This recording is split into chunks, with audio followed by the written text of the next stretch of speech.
He has PhD in Indo-Vedic psychology and serves as distance learning professor of Indo-Vedic philosophy and psychology at Bhakti Yoga College, Florida, USA, overseeing students from various countries. He authored and compiled many books, as all of us know, the famous Bhakti Vriksha Manual, and also the book of Icebreaker Super Sunday. He has traveled to dozens of countries, often more than once, presenting seminars and workshops on principles and ideas of building vibrant Vaishnava communities. Prabhuji is at present, right now, he serves as a special duty officer of Brazil. He is also co-chairman of GBC Organizational Development Committee, the committee which oversees the development of organization of ISKCON. He is also the trustee and faculty member of GBC College. He is member of GBC Nomination Committee. He is a member of GBC Strategic Planning Team and Network. And he is co-minister with His Holiness Radha, Jayapataka Swami Maharaj,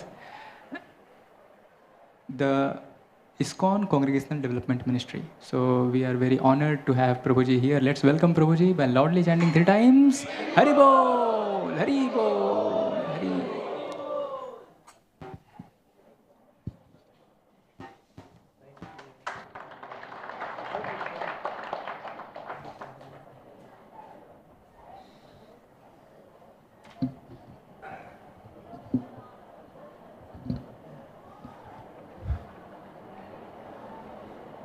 Hare Krishna.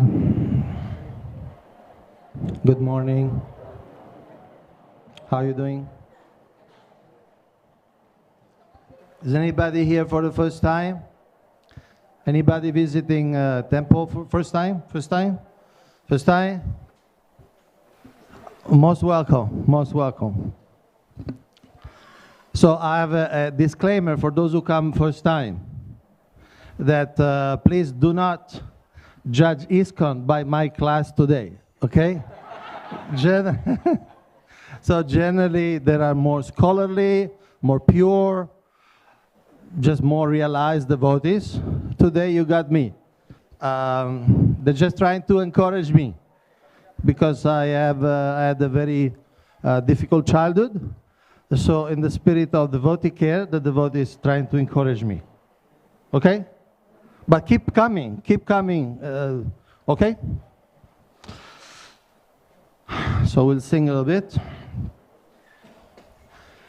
Jai Radha Madhava Kunja Bihari Jai Radha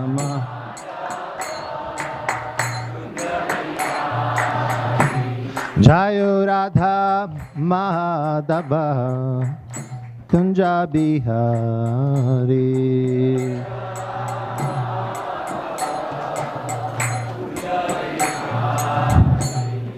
Gopi Jana Vallabha Girivaradhari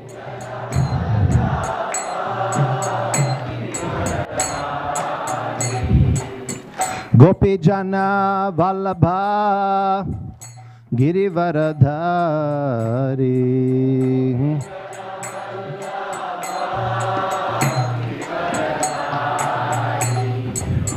Yashoda Nandana Braja Jana Ranjana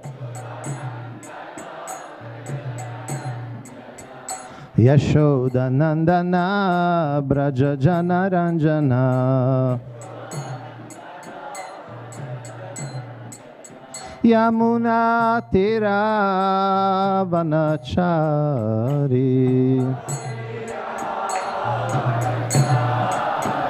Yamuna Tira Vanachari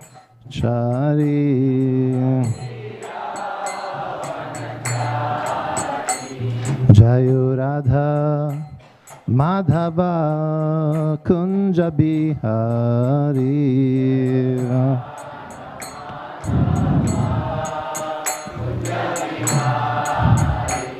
Jayo Radha Madhava Kunja Bihari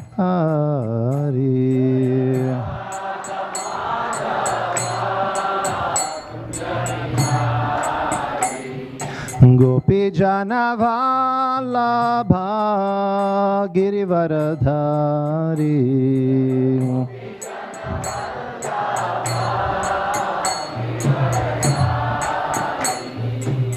Gopijana Vallabha Girivaradhari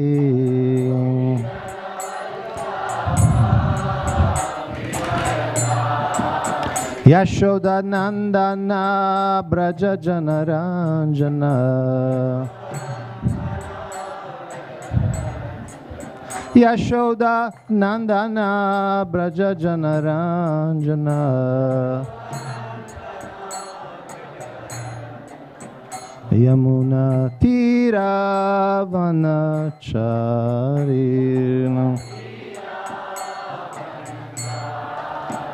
Yamuna Tira Vanachari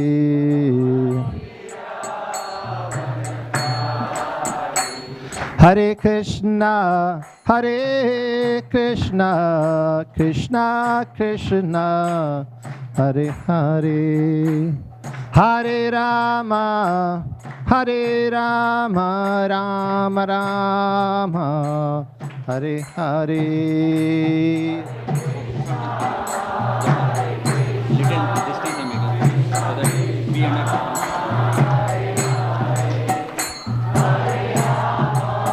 will catch myself.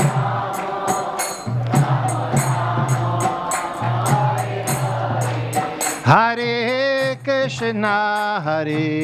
Krishna Krishna Krishna Hare Hare Hare Rama Rama Rama Hare Hare Hare Krishna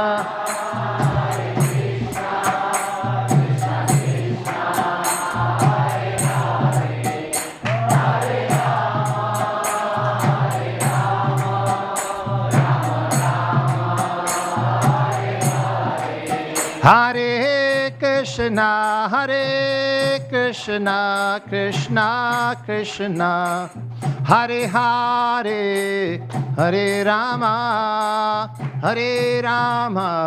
Rama Rama Hare Hare Hare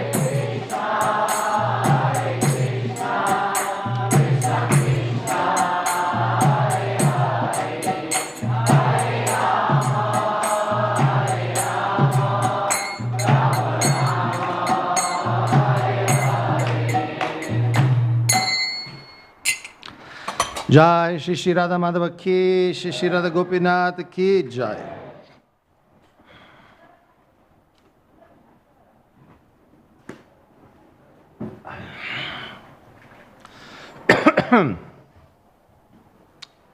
So today we are studying the Srimad Bhagavatam, first canto, chapter 14, the disappearance of Lord Krishna. And we have two verses, verse 35 and 36. 35 on the board. These are verses spoken by Maharaj Yudhishthira. So we should take it very serious. Om Namo Bhagavate Vasudevaya.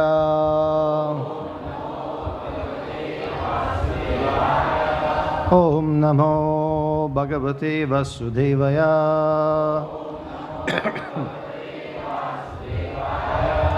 Om Namo Bhagavate Vasudevaya.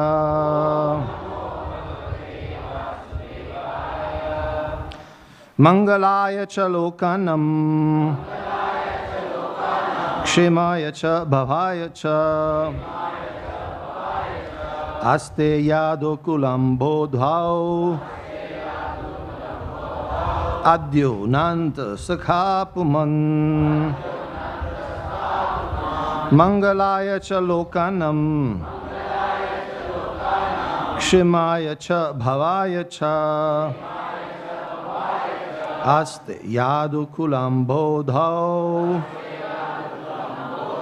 Adyo Nanta Sakha Puman.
Okay, word by word translation. Mangalaya, for all good. Cha, also. Lokanam, of all the planets. Kshemaya, for protection. Cha, and. Bhavaya, for elevation. Cha, also. Aste, is there. Yadukula Ambodho, in the ocean of the Yadu dynasty. Adhya, the original. Ananta Sakha, in the company of Ananta Balaram. Puman, supreme enjoyer. So I read the next verse and then I go into the translation. Yad bahu dhanda guptayam swapuryam yadavorshitaha kridhanti paramanandam mahapurushika iva. Translation and purport by His Divine Grace, A.C. Bhaktivedanta Swami Prabhupada. The original personality of Godhead, the enjoyer, and Balaram, the primeval Lord Ananta, are staying in the ocean of the Yadu dynasty for the welfare, protection, and general progress of the entire universe. And the members of the Yadu dynasty, being protected by the arms of the Lord, are enjoying life like the residents of the spiritual sky. Purport. As we have discussed many times, the personality of Godhead Vishnu resides within each and every universe in two capacities, namely as the Garbhodakashai Vishnu and the Kshirodakashai Vishnu. The Kshirodakashai Vishnu has his own planet on the northern top of the universe. And there is a great ocean of milk where the Lord resides on the bed of the Ananta incarnation of Baladev. Thus, Maharaj Yudhishthira has compared the Yadu dynasty to the ocean of milk, and Sri Balaram to the Ananta where Lord Krishna resides. He has compared the citizens of Dwaraka to the liberated inhabitants of the Vaikuntha Lokas. Beyond the material sky, further than we can see with our eyes, and beyond the sevenfold coverings of the universe, there is the causal ocean, in which all the universes are floating like footballs. And beyond the causal ocean,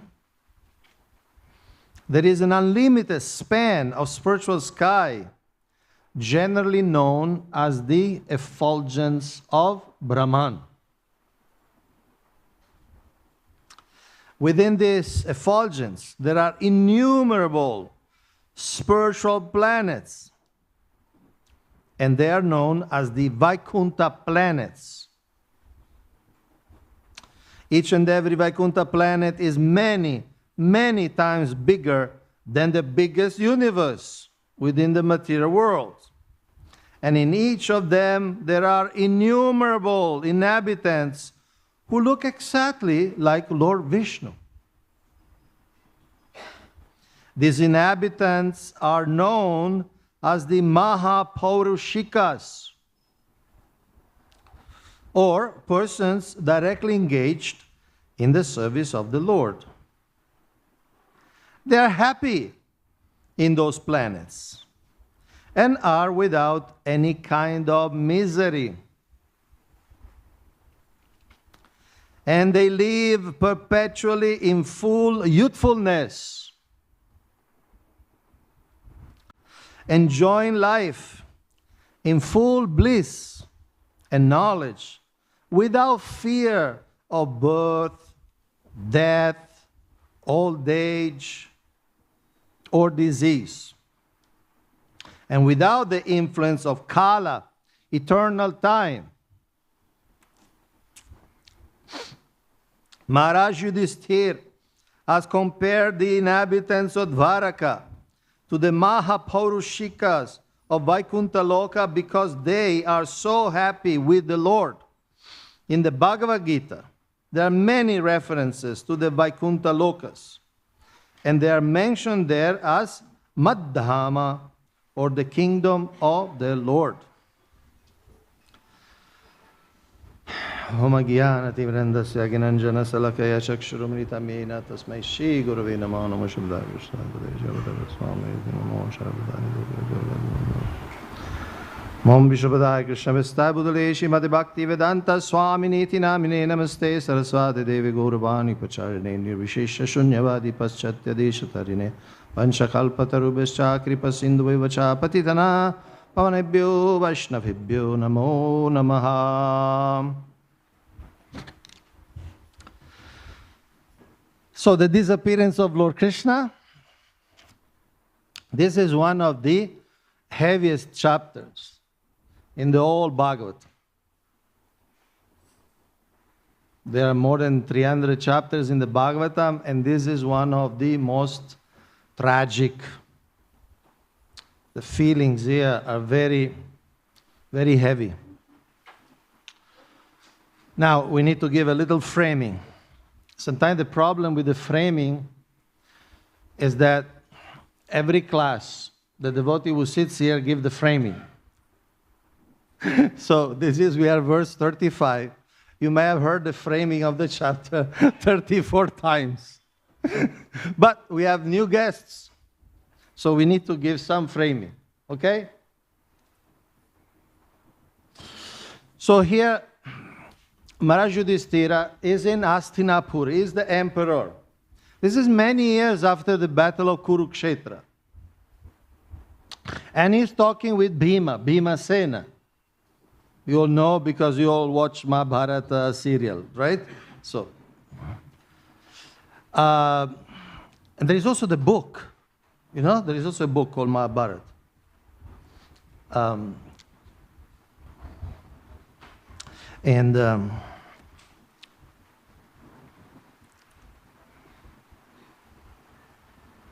You know, there is a joke. It happened here in Bollywood. There were two goats outside the Bollywood studios, no? And they had discarded some old films. They were all rotten, and they were discarding these films. And one goat was eating. You know, goats eat anything, right? So one goat was eating one of these old films, no? And the other goat asks, how is that movie? The other goat goes, it's okay, but I like more the book. You didn't get it. Okay, no problem. It's not, no problem. It's not a problem. Don't worry. So, Yudhishthira Maharaj is there talking with Bhimasena.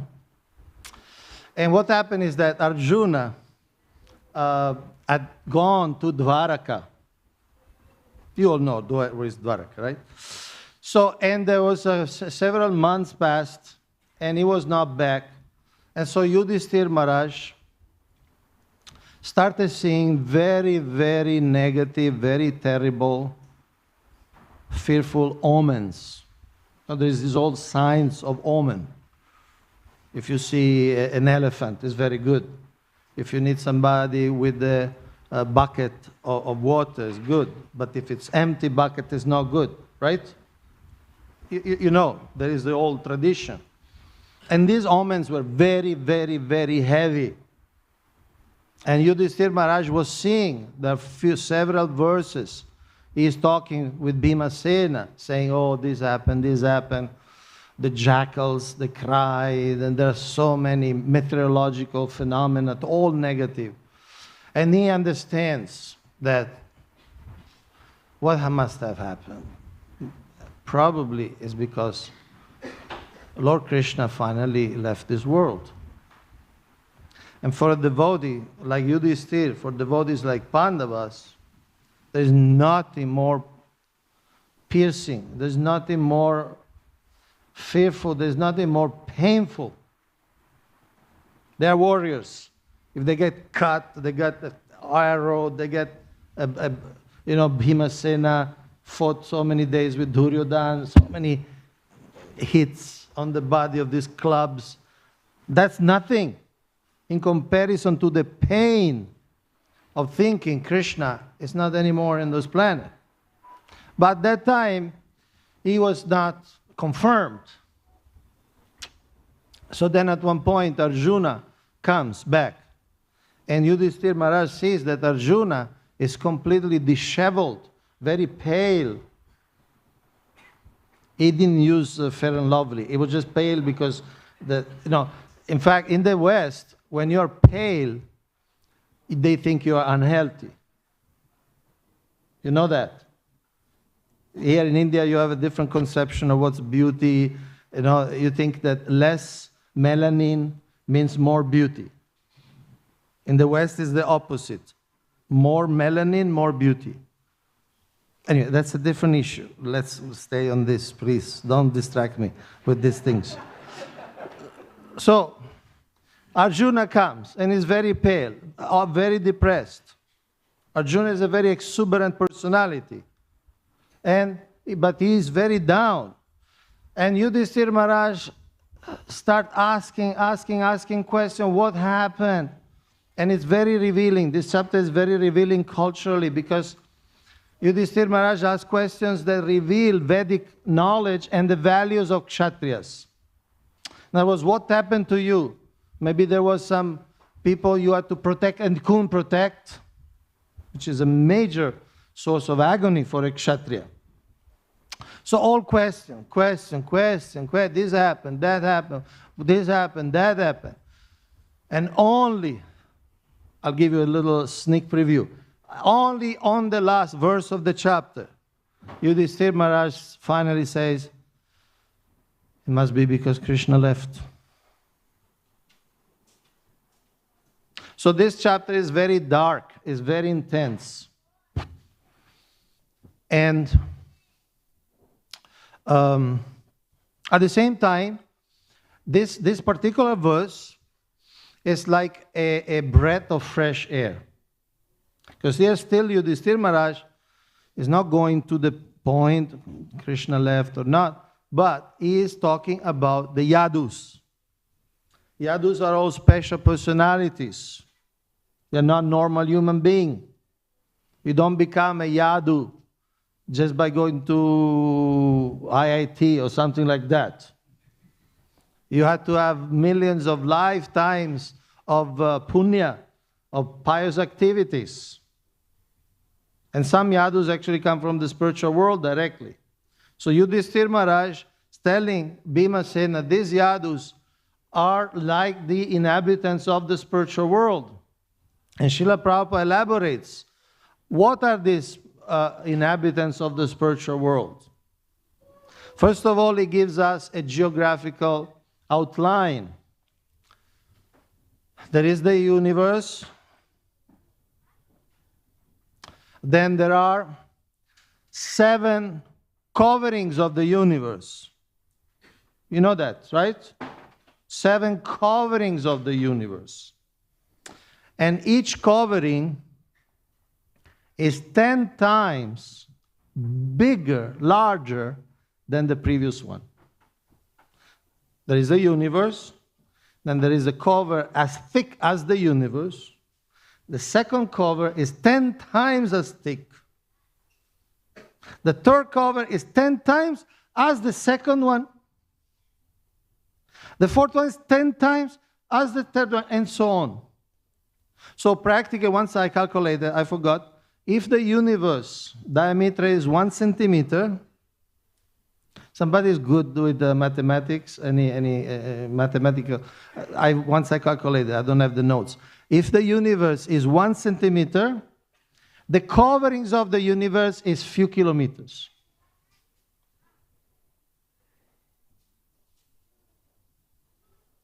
And we are there inside, in one planet. It's called Earth. And we are in Mumbai. And some of you, I don't know, some of you may come from the province, Nagpur or somewhere, and you may think, well, Mumbai, I made it to Mumbai. No, this is really an happening place. I was in Bungalpanga village or something, and now I'm Mumbai, no? But we are in Mumbai, we think Mumbai, but actually we are all in this very claustrophobic universe. And then, outside the universe, there are many, many universes, and they all float in this Karana ocean, the ocean of causes, this Viraja river, like that.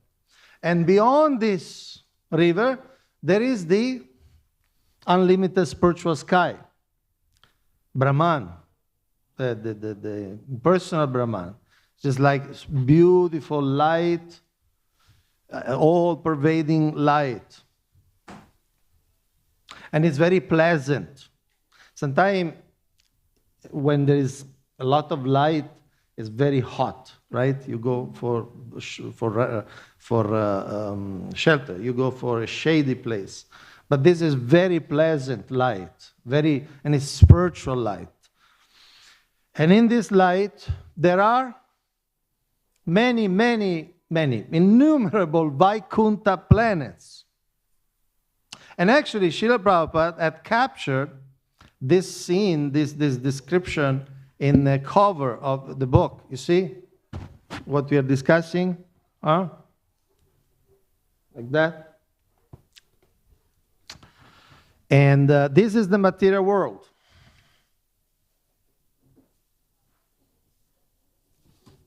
You don't see Mumbai because it's very small. This is Krishna Loka. Okay? And these are all planets, Vaikuntha planets, and each planet is bigger than the universe. So what happens on these planets? People live eternally. There's just no end. There is no entropy. Entropy means that because of the influence of time, everything degrades and ultimately dissolves. If you look around,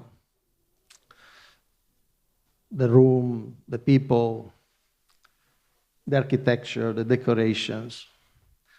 Everything you see today, after some time, will stop existing. Everything. There is not a single thing that will remain. But in the spiritual world, it's not like that. That's why it's called Vaikunta. Negative Vaikunta means anxiety. Huh? And so there's no anxiety. There's no economic problems because the floor is Chintamani gems. So there's no need of money. There's no need of going to work to get some money and then buying groceries. And then, so it's a perfect world. And then people have the male, there are male and female, and the male, they look like Vishnu.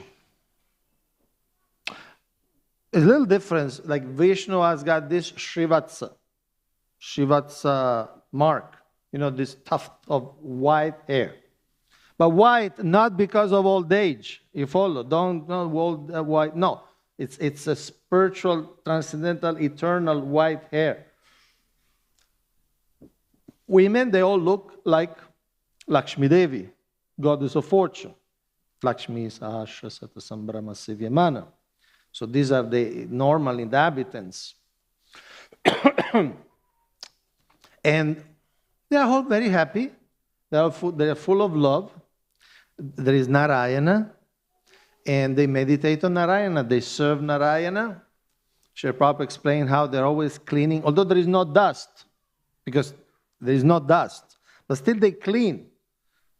Because just a sense of seva, no? The pure seva, when there is no need, but you still want to do something like that. And let's analyze the body. See, these bodies are Sat-Chit Ananda. Sat, eternal, they don't die. Chit, they're full of knowledge. They're never covered by illusion. They're never covered by depression. They're never covered by mental disease. And Ananda. There is an all-pervading bliss. Here we work very hard to get a little pleasure, right? There are two things in the world, pravritti, nivritti. We do things to get something favorable, and we do something to avoid something unpleasant. Okay? Just like I came on Friday, and when I come, I'm always very interested to see the billboards in Mumbai. Because you have the biggest billboards in India. Congratulations. And there is this new movie, what's called Millie? Huh? Millie.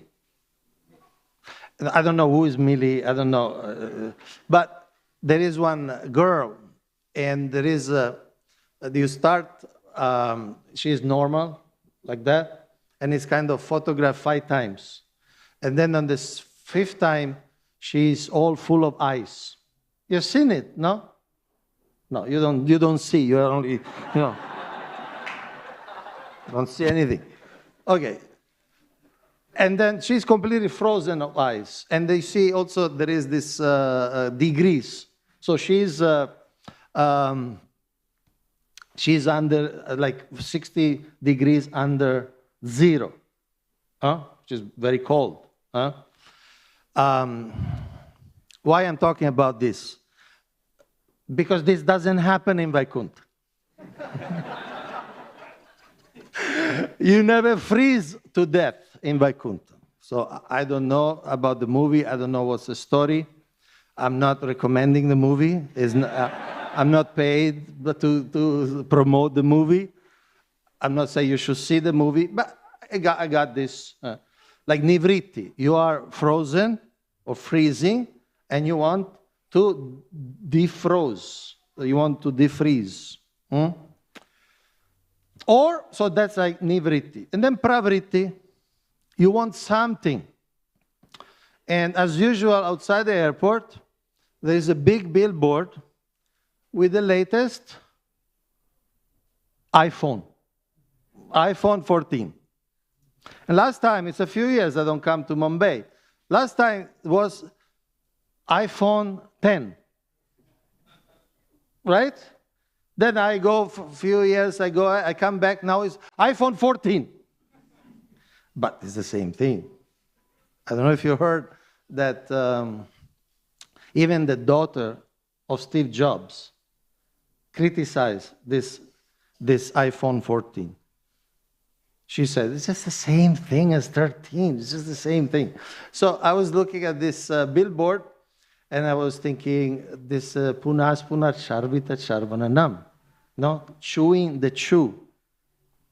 I chew the I chew. And iPhone, I chew, you got that. So it's just, you try to get pleasure. You try to get pleasure. But you already all have mobile phones, and they're fine. They take good pictures, right? You don't need the iPhone 14. Don't tell Apple that I told you that, but you don't need it.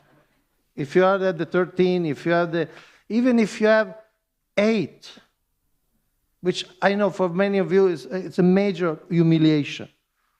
No, if you have iPhone 8, you take it out, and really you don't show. You don't show. You know, you look at like this. You don't want to know that you are so poor, so low class. Then you only have 8. Okay. In Vaikuntha, everybody has iPhone 108. You like that? You like when I talk about phone, you become all enlivened. I know phone is your major friend, most faithful. Like here, say the personality of Godhead and Balaram. They're staying in the Yadu dynasty, and just like Balaram, Ananta is always with Vishnu. You are always with your phone. So I understand there's a very deep relation. Okay, but whatever phone you have is fine. Okay, don't worry about that. So now, I'm sorry, but this is the Bhagavatam. I had to tell you the truth. Okay. So now we need to analyze a little bit. The body of the Vaikuntha planets are perfect. Okay? The bodies in this world, they're not perfect. Now, when you look too much at the billboards, you start forgetting that. You start forgetting that. Because the billboards, they try to tell you that your priority in life is to make this body as attractive as possible. Right? Very, very shining billboards for decoration, ornaments, gold. Last time I was in Mumbai, there was a big billboard with Amitabh Bachchan. You know, he advertises anything. He advertises anything and everything. So this time, I don't know if they use always the same photo, because often he's just like that. You know, they just change the product. So this time it was like that, and he was showing some gold decorations. And I was wondering why he has to advertise that. Does he wear those? You know, he opened the shirt. He has got gold. I wasn't. Another word. There was another billboard last time I came. The same Amitabh Bachchan showing a sack of cement. And I was wondering what he has to do. He is an actor. Maybe he's a great actor. I don't know. I never saw Amitabh Bachchan movie. Sorry, but I never saw. So, what does he know about cement? What's that? His hobby? His hobby? He builds little walls in the garden. with the daughter-in-law and the Sunday little party. They use cement. So he's an expert on building things with cement. I don't know. I really don't know. So, but anyway, the point is, these billboards, these advertisements, the culture, materialistic culture, tells us, look, you are the body. That's the first step in self-realization. You are the body. And you have to do your best for decorating, ornamenting, and making your body more attractive. And you know, in psychology, there is a very, very, very powerful concept. It's the concept of denial. You all heard, denial. Means the mind is so strong that the mind manages to forget things we don't like. So, our mind is so powerful that manages to forget the very nature of our body. We live inside the body and we have experience.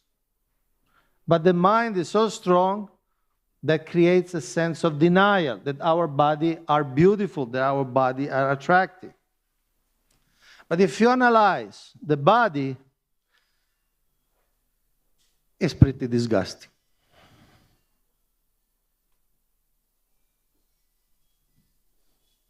Anything that comes out of the body is disgusting. With a very important exception. Milk. And ironically, only women produce milk. Males may feel, I'm a male, whatever, not the male ego. But actually, the male body doesn't produce anything edible. The women's body produces milk, which is a miracle food. But if you analyze for a moment what comes out of the body, nothing that comes out besides milk, nothing that comes out of the body is nice or edible. Like, I give you an example. You can start, say, from the top. And we are sometimes very proud of our hair. Okay? People spend unlimited crores of rupees for hair care. Right? Once I was in my in-laws' house. I don't have a TV. I don't watch TV.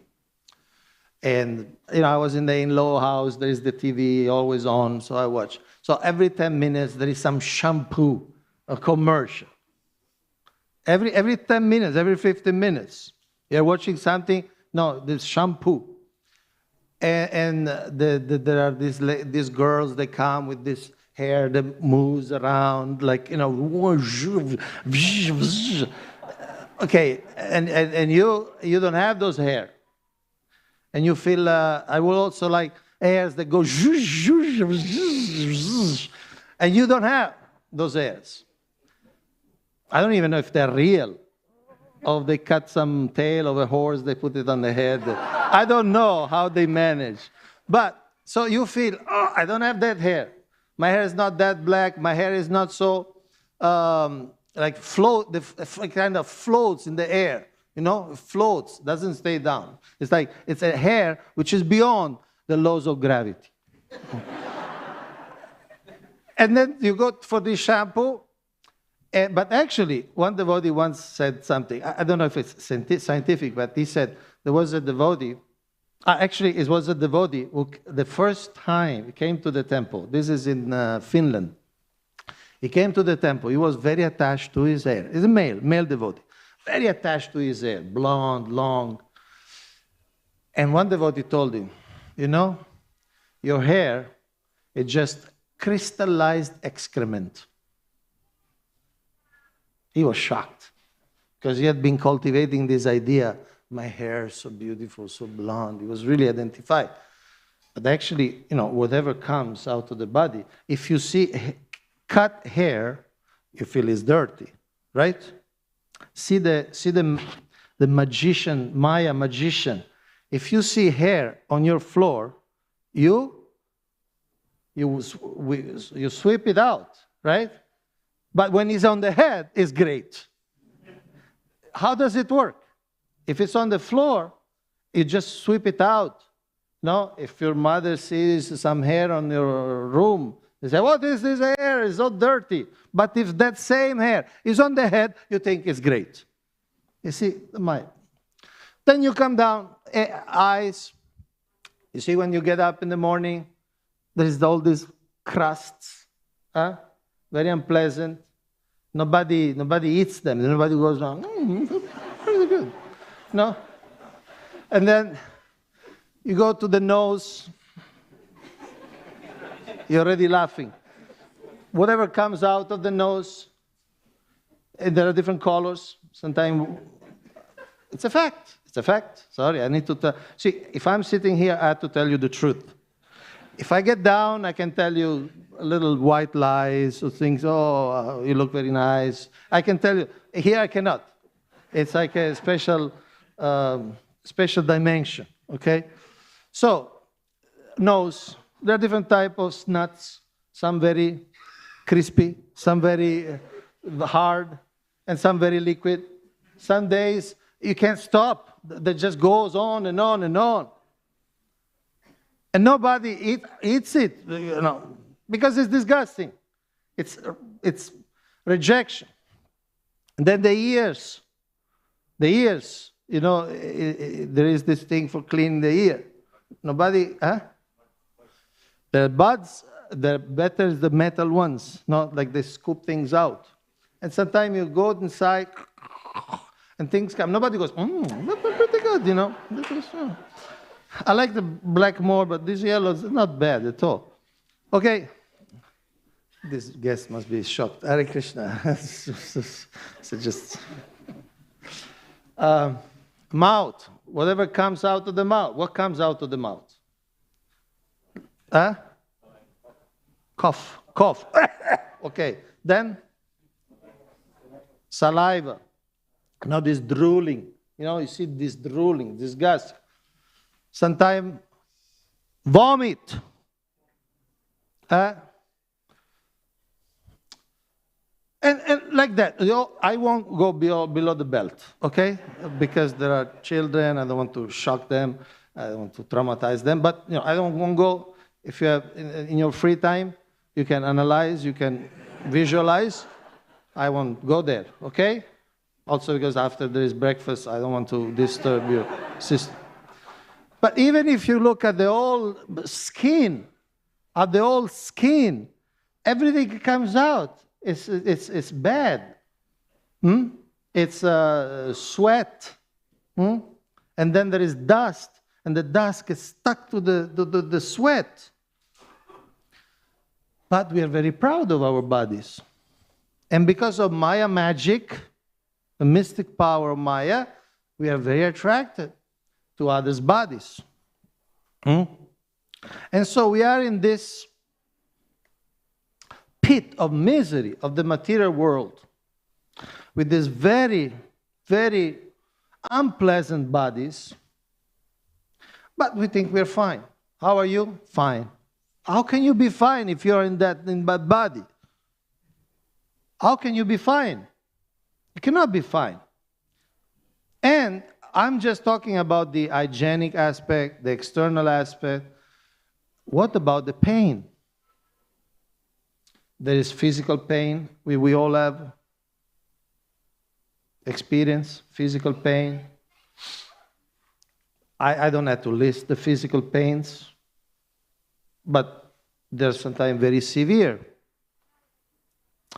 And then there is psychological pain, constant fear, They are young. Don't tell them these things now. They'll grow and they'll learn. But there is so much pain in the world. There's so much psychological pain. There's the fourth thing: ahara, nidra, maithunam, and bhaya. Srila Prabhupada explained in this canto, bhaya is the prominent one. Because we eat 2-3 times a day, but we don't always think of food. Then there is sleeping. We need to sleep, but we don't always think of sleeping. Then there is union, but we don't always think of union, okay? But fear is constant. Fear is constant. It's a constant companion. Like squirrels. You see squirrels, they're constantly in fear. We don't move because they have more vata than humans, so they move more quick, okay? We don't move that quick. But our mind is like a squirrel. You see squirrels, they all, even if they always, for them it's normal. Imagine a human being that goes, oh my God, constantly. And our mind is like that. We're always fearful. We are fearful. There are the mega fears, global warming. That's another very, very illustrative example of denial as a species. Yeah, there is global warming, but that's not for me. That's... In Mumbai, we have global warming since 100 years anyway. So, we are accustomed to it. For us, it's nothing. So, global warming, the economy, COVID, and many, many other things. But then there are psychological fears. We fear to be inadequate. We fear we are not looking good enough, both socially and aesthetically. We think we are too fat. We think we are too thin. We think we are too dark. And our life is consumed by these fears. I knew one, I was a younger sister, and she had a friend. And this girl was completely normal, actually quite slim. Nobody will think that she is fat. Nobody, because she's very slim, tall, slim, but she had this idea that she was fat. And the suffering was real. And she, instead of going to vacation, she went to an institute to lose weight. And there was nothing to lose. She was completely normal. In fact, my sister was much fatter than her. But she really had this fear, imaginary fear. And look, this is science, this is research. Women tend to feel uncomfortable with their bodies more than men. But men also. When men see these muscular people, they feel I'm too short, or they feel I'm too tall.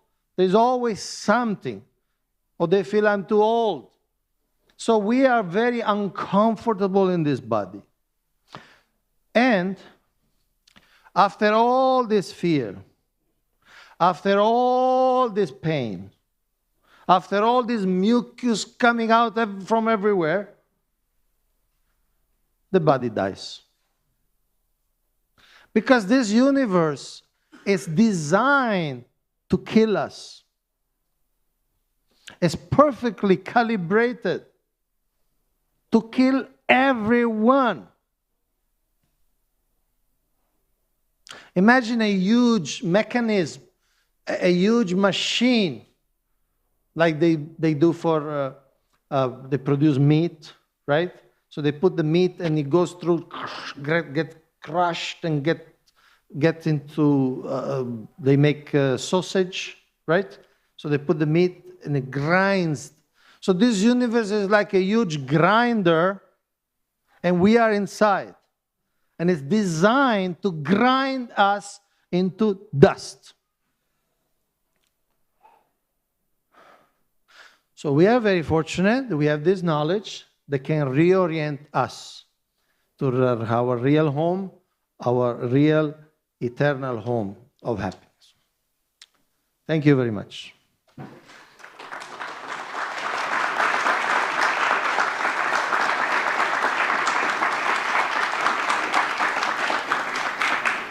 So they told me we could go till 10. We have space for questions and answers. I mean, you're supposed to ask the question, I'm supposed to give the answer. That's a general idea. I don't know. Any question?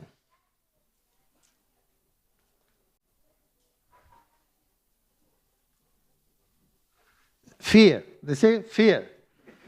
I'm sure you have questions. I'm sure you have questions. But you are, some of you, not all of you, some of you are afraid. Because if you raise your hand, people will look at you. And you will feel that maybe they don't think I'm so great, or maybe they think my question is not very smart. So, question and answer. It's a time of fear. But there is somebody fearless there. Please. We have a mic.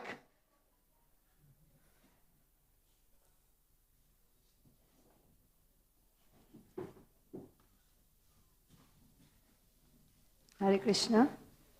Thank you for your class.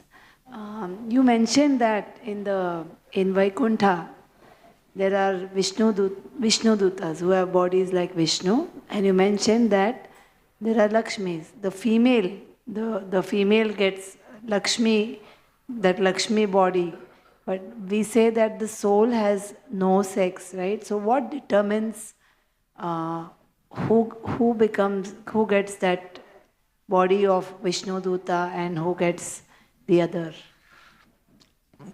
Thank you. Well, I never heard that the soul has no sex. I don't know. Where is written that the soul has no sex? The soul means us, the self. It's not of the same sex, of the same gender of the body. In other words, we have a body which is of a certain gender, male or female. And the soul is not necessarily male or female as the body. But the soul has its own gender. Yeah, there are female souls, there are male souls. That's one thing. And when you say who determines, these are eternal forms. Sat means eternal. They exist forever. The Bhagavad Gita is explained there are two types of entities, fallibles and unfallible. This Mahapurishika, this Vaikuntha people, they are infallible. And they live forever. There's no beginning to their form. And if you really have to ask, okay, who determines? As Krishna, if Krishna wants to live eternally with his devotees, and he has his female form of himself, Narayana, Lakshmi, Radha, Krishna, right? And then there is expansions. Not expansion in time, in the sense that one day they expanded, but there are expansions who are male and female servants. So this is like an ontological status. God has his male and female aspect, and the servants of God have their male and female aspects. And there are also deers of different genders, peacocks, and so on. And there's no beginning. And so you could say that it's the desire of Krishna to surround himself of different type of devotees. Animal form, human form, but none of the limitations that we see in this world. Okay, does it help?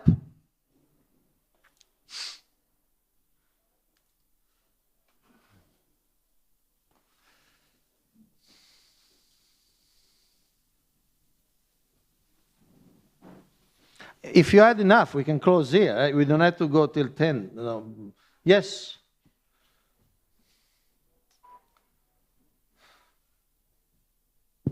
Hare Krishna. Thank you for a very powerful class, Prabhuji. With so much humor, you spoke so many powerful things. So thank you. It was wonderful. You spoke about the fact that body, so many horrible things come out of the body. It was very hard-hitting. And then the mind is always fearful. So even after so many years in Krishna consciousness, still we have attachment for the body. So what is the understanding we can have that, till we leave our bodies, somehow that little bit attachment will be there. It may not be very gross, it may be subtle, but it is there. So what can we do consciously to try to reduce that? Is there something we can do beyond what we're already doing? To reduce the? Reduce the attachment that we have for our body and our position and whatever, our mind tells us about ourselves. Okay. See, just like we feed our bodies, we feed our minds.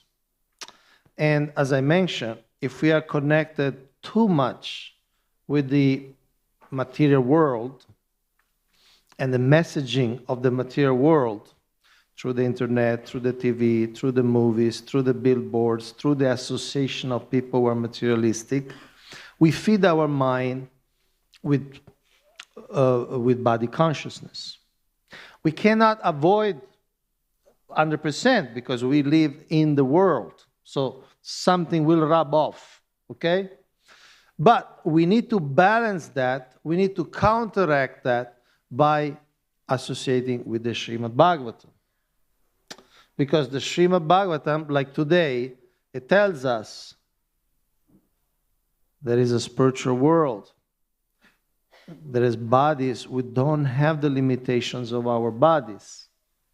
Most people have no idea. They don't have this knowledge. They have no idea. So we need to remind ourselves. We need to remind ourselves that our condition is not a natural condition. It's a precarious condition. It's a miserable condition. So we need to remind ourselves through the scriptures. Because the scriptures give us the highest standard. I also want to go on record saying that although the body is whatever it is, it's also precious. So we in Krishna consciousness, we give great value to the body because it's a very extremely sophisticated machine. They're studying, for instance, neurologists, they're studying the brain. And still they understand very little of just the brain. I read some time back, there was some little organ below the liver or something like that they never understood what was that for. And then some researcher found, oh, that's a function. And that's there. That's gross. It's not even as complex as a brain. So this body, although miserable, temporary, painful, is very, very valuable because it's an instrument. But in itself, it's not healthy to have a body. It's like a car. Car is very useful, but you don't start licking the tires of the car. Or you don't start smelling the exhaust. But it's valuable. It's valuable for us as a means of transport. So the body is not for sense gratification. What's that verse? Nunam pramattha kurute vikarma yat indriya pritaya aprinoti. Then, nasadu manye yata atmanoyam asan api kleshada asadeha. Asan api, although it is a sat, is very valuable. And it's not for sense gratification. Otherwise, if we try to always enjoy more, iPhone 14, iPhone 15, iPhone 16, then we become mad. Nunam pramatta. Nunam pramatta kurute vikarma. And we do things which will become self-destructive. So, the body is great, especially human body is great. We can chant Hare Krishna. We can come to the temple. We can read. Animals cannot read.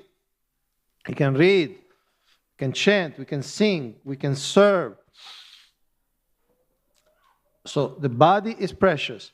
But in itself, it's just a machine.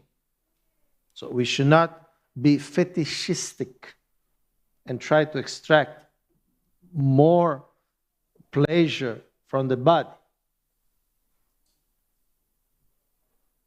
It's like, you have this car, you have to put fuel, but you don't put more fuel than enough.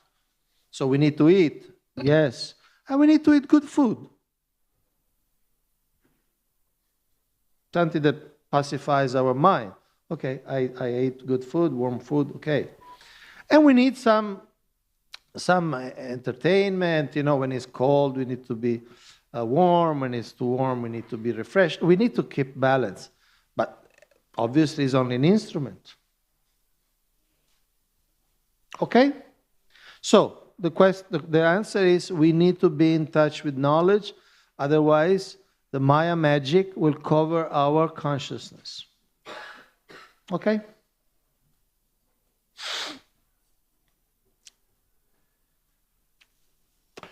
I heard there are devotees online. From there or from where? From there. Hare Krishna.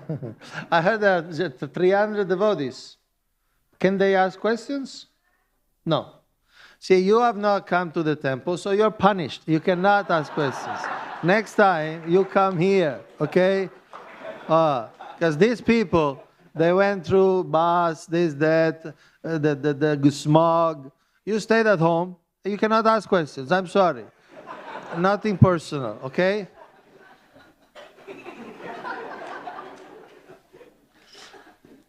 Any more questions? Yes.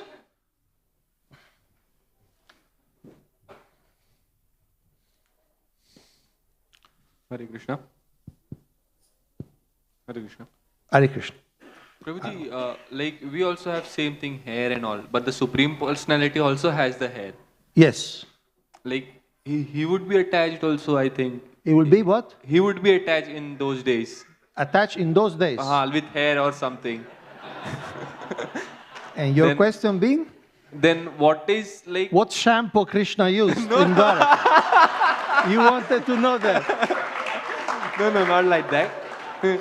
Then he also means reducing something. Yes, what? Introducing. No, he also means reducing hair or something, reducing waste from the body. Okay. So, what means how he had overcome over this, or how he maybe what we should follow for his, like he would never attach with hair. He had good hair, like we can see here also. So your question, just to understand, what's your question?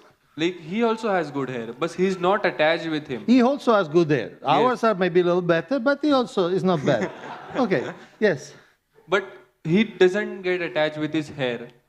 No, he's attached to his hair also. Yeah, what is fault in us? Okay, thank you.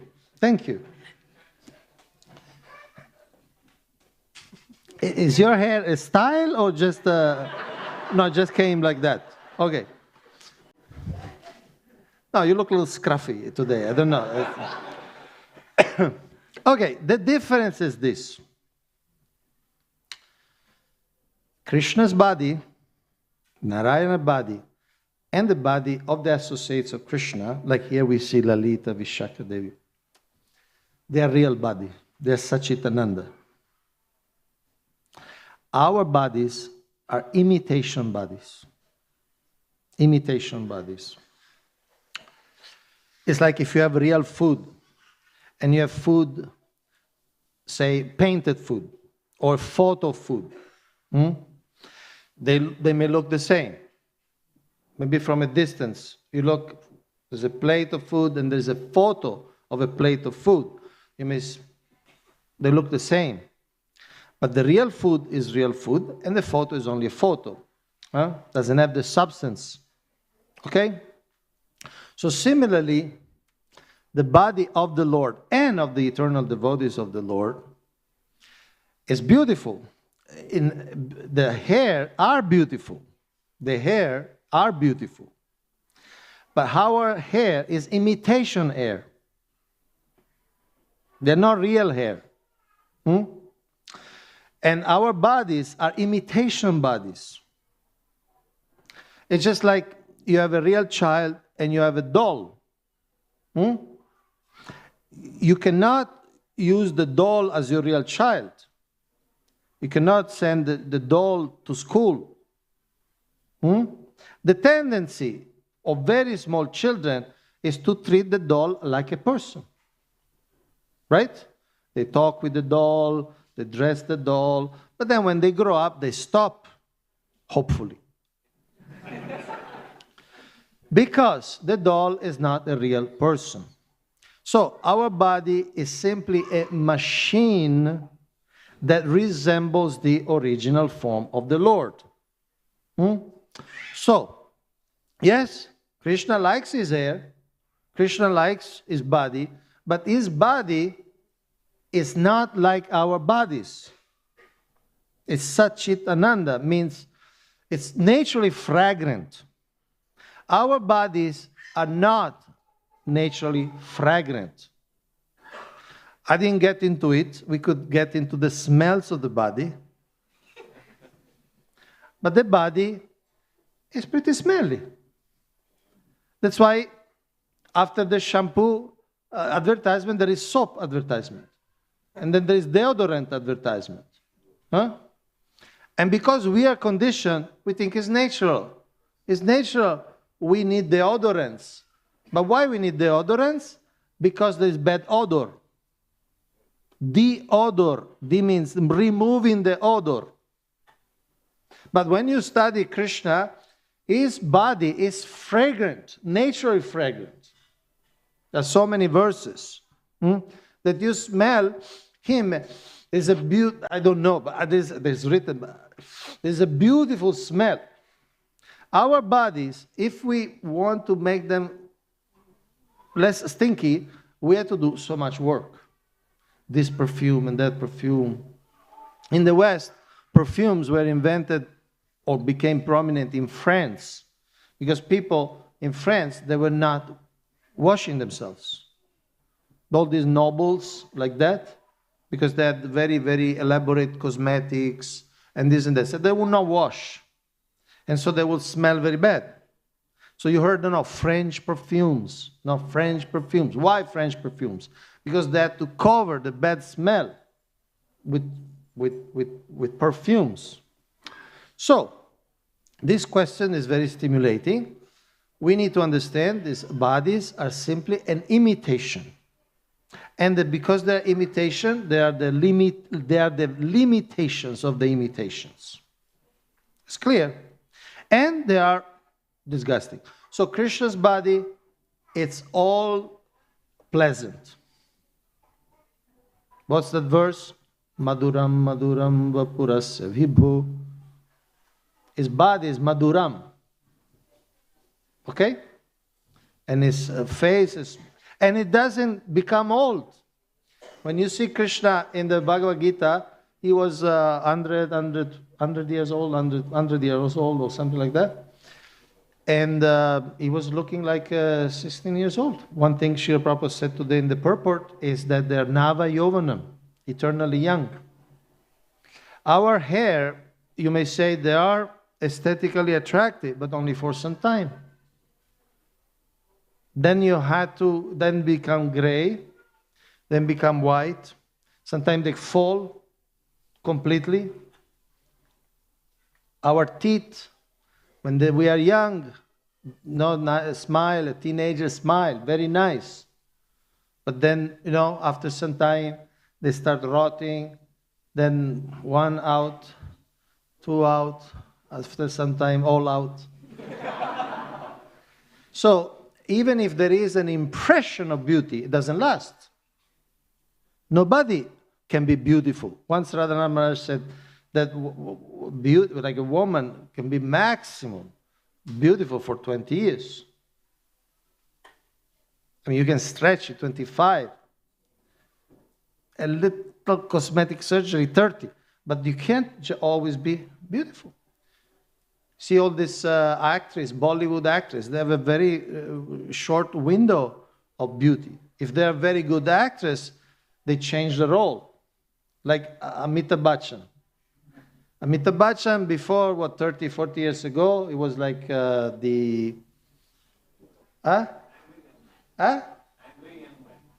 Angry Young Man, but also beautiful, right? It was like everybody, oh, beautiful, beautiful. Now he plays always grandfather, right? After some time, he will play the corpse. You follow? He can't. So even if there are good actresses, maybe they start doing the beautiful thing, but then they change. Many actresses were not very good. After they hit 40, nobody hires them anymore. Because this world is a great grinder. And it kills everybody. Hollywood actress, Bollywood actresses, Tollywood. All the actors, they crashed. Not only they lose their effulgence, they lose their beauty, they lose their youth, they lose their hair, they lose the color of the hair. And it becomes harder and harder and harder. I see people that, you know, they try to fight the hair discoloration, okay? And they put black, and it's like a torture because the hair grows, okay? And then you have the white inside, and then and it's a rush, but you'll never win. And some people do it every day, like a sadhana. No, because every day the hair grows a little bit. So, you know, and some people kind of at one point they gave up. And you can see they have half hair black and half hair white. They just gave at the point, it's too much. And some men, I don't know, I'm in India since more than 35 years. I never understood. Men put red in their hair. How does it work? You saw that? It's true? Did I only the person who sees that? It's a fact, no? They put red. I don't know why. Is it considered beautiful? Mehndi. Oh, okay. Sorry. So there is a struggle for keeping this hair alive or beautiful, or just sometimes it's a big struggle to keep them on the head. When I watched this YouTube video, no, and one of the regular advertisement is this guy. He speaks in Hindi. I don't know what he says, but he says, "Hey, hair fall. I have the solution for you." You saw the guy? You saw the guy on YouTube? You saw? All the time I come. I would like to say, I don't care. I'm Hare Krishna. I shave up. I don't care even if they fall. See the bodies when they shave up, they don't care. You don't know if their hair follows not because they cut it. Once there was a movie. There is a comedy in Italy, and this is in the 80s. So, and they asked the devotees to do a scene, no? So the devotee, it's a comedy, okay? So there is the main comedian that meets the devotee, and they speak 2 minutes like that, and then the devotees walk away. And then this comedian says, you see these people, these Hare Krishnas, are peaceful, are always smiling, and most important of all, they solve all their hair problems.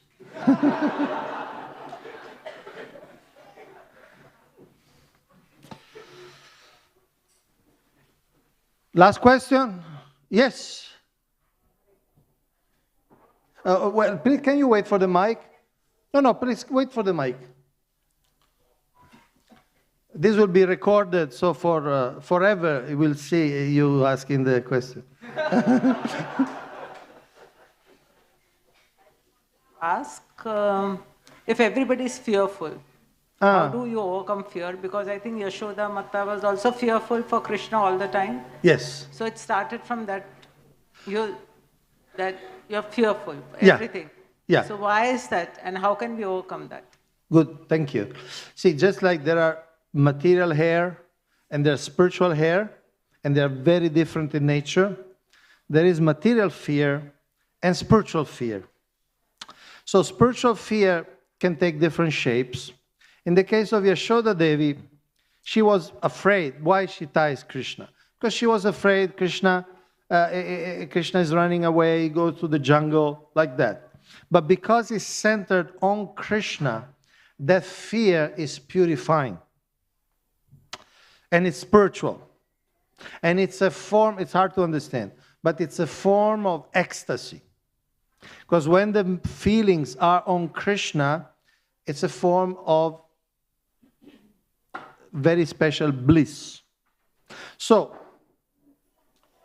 material fear, we fear for our body, we fear for our security, we fear for our children, we fear for our society, we fear in many, many, many ways. And it's generally very depressing, very painful, and generally there is no gain. Because at the end, all our fears are realized. Because at the end, we have to leave this body. After struggling so many years to keep it a little bit pleasant or keep it a little bit healthy, at the end, we'll lose the battle. Spiritual fear is different. For instance, in the 10th canto, there is a description.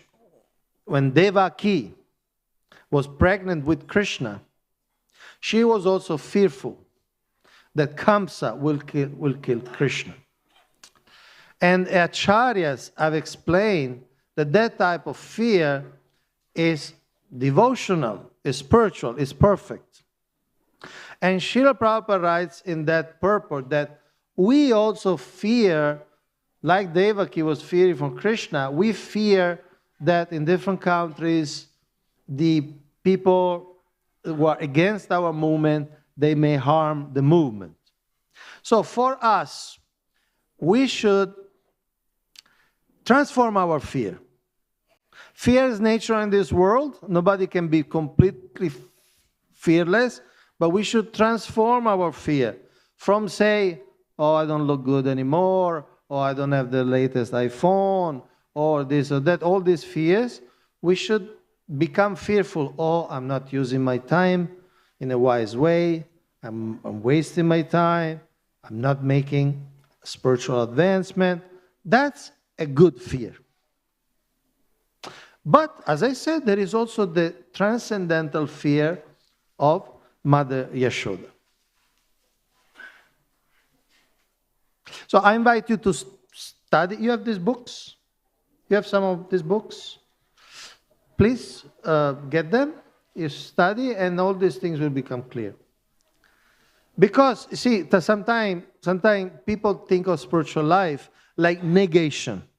Negation. There's so many feelings in material life, so spiritual life must be devoid of feelings. But it's not like that. That's a very kind of limited understanding of spiritual life. Spiritual life has all the feelings, and even more, but it's not centered on our temporary body, it's centered on Krishna. And that's perfect and purifying. Okay? So thank you very much for your attention, for your patience, and some time for laughing for my jokes.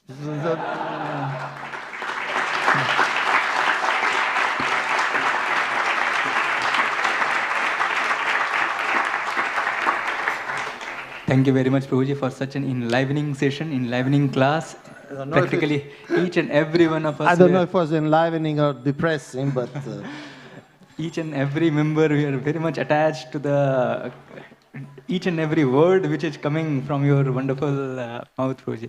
So let's express our gratitude to Prabhuji by loudly chanting 3 times, Hari Bol, Hari Bol. And also request you, Prabhuji, whenever you are coming to Mumbai, please kindly bless us so that again we can hear you more and more. Thank you, Prabhuji. His Grace Kaunteya Prabhu ki Jai.